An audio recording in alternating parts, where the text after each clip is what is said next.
Hello, friends. Today we are going to discuss a very common topic that is epilepsy, मिर्गी या दौरा। मैं आज कुछ कॉमन क्वेश्चंस को आंसर करना चाहूंगी जो कि पेशेंट्स हमें कॉमनली ओपीडी में आके पूछते हैं। सबसे पहले एपिलेप्सी एक बहुत ही कॉमन न्यूरोलॉजिकल डिसऑर्डर है जो हम रोजाना जिसके काफी सारे पेशेंट्स हम अपनी ओपीडी और इमरजेंसी में देखते हैं। एपिलेप्सी एक न्यूरोलॉजिकल डिजीज है। ये कोई ऊपरी हवा या छुआछूत या भ्रम का कोई डिजीज नहीं है। अगर आपके परिवार में किसी को दौरा आता है तो आपको उसको एक न्यूरोलॉजिस्ट को दिखा के उसका एक प्रॉपर इलाज शुरू करवाना चाहिए। न्यूरोलॉजी में एपिलेप्सी एक कॉमन डिसऑर्डर्स की कैटेगरी में आता है। एपिलेप्सी के बहुत सारे रीजंस होते हैं। मैं ब्रीफली आपको समझा देती हूँ कि एपिलेप्सी जेनेटिक या इडियोपैथिक एपिलेप्सी होता है जिसमें कई बार कोई कारण नहीं निकलता, तो वो आपको अनुवांशिक या आपके जेनेटिक मेकअप की वजह से होता है। एपिलेप्सी कुछ ट्रीटेबल कारणों की वजह से होता है जिसमें इंडिया में न्यूरोसिस्टिसरकोसिस या ट्यूबरक्लोसिस कॉमन रीजंस में आता है। किसी को सिर की चोट की वजह से भी दौरा आ सकता है या किसी को ब्रेन ट्यूमर या ब्रेन स्ट्रोक की वजह से या ब्रेन इन्फेक्शन की वजह से भी दौरा आ सकता है। मैं आज इस विषय पे डिस्कस करना चाहती हूँ कि अगर एक पेशेंट जिसे मिर्गी या एपिलेप्सी है उसे किन बातों का ध्यान रखना चाहिए। पेशेंट्स या उनके रिश्तेदार हमसे आके पूछते हैं कि हमें विशेष तौर पे किन चीजों का ध्यान रखना होता है। कुछ कॉमन प्रिकॉशंस हैं जो एक एपिलेप्सी के पेशेंट को या मिर्गी के पेशेंट को फॉलो करनी है, जिसमें जो सबसे पहला प्रिकॉशन है वो ये है कि जो आपको दवाई या ट्रीटमेंट लिखा गया है उसे आपने नियमित रूप से एवरी डे लेना है जैसे आपको बताया गया है। एपिलेप्सी या मिर्गी की दवाई को बीच में छोड़ना या एब्रप्टली मिस करने से भी दौरा आ सकता है। अगर आपको आपकी लिखित दवाई से कोई परेशानी या साइड इफेक्ट हो रहा है तो आपको अपने डॉक्टर से जाके मिलना है और उसके बारे में डिस्कस करना है। खुद से दवाई को बंद मत कीजिए।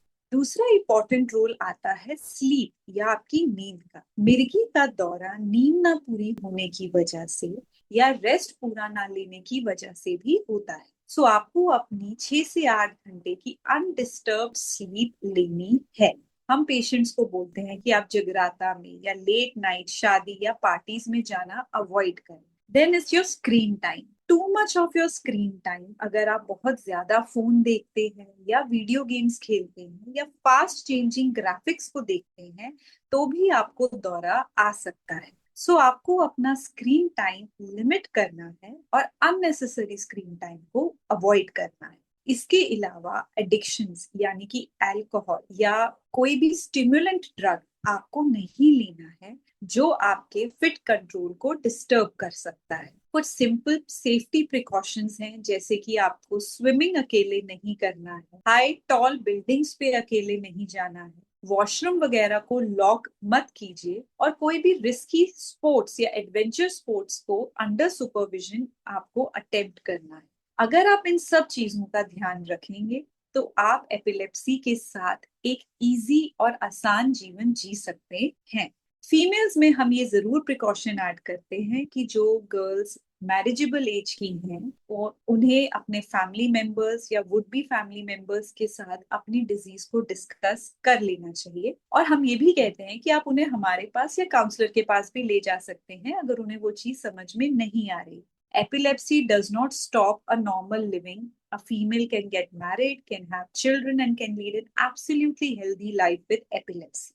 प्रेगनेंसी कंसीव करने से पहले आपको अपने डॉक्टर से मिलना है। हो सकता है कि आप कुछ ऐसी दवाइयां ले रही हो जो हमें प्रेगनेंसी के टाइम पे बदलनी पड़े। During pregnancy you can easily continue the safe medications क्योंकि फिट्स का आना आपके और आपके बेबी दोनों के लिए हानिकारक हो सकता है। Living and normal life can be very easy if you follow your treatment, number one.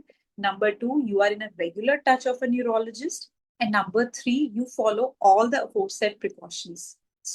Epilepsy is much controlled with treatment, and we all should, not only the patient, but the family members have to understand the precautions ताकि वो भी अपने patient को ये बता सके कि उन्हें क्या करना है और क्या नहीं। Thank you.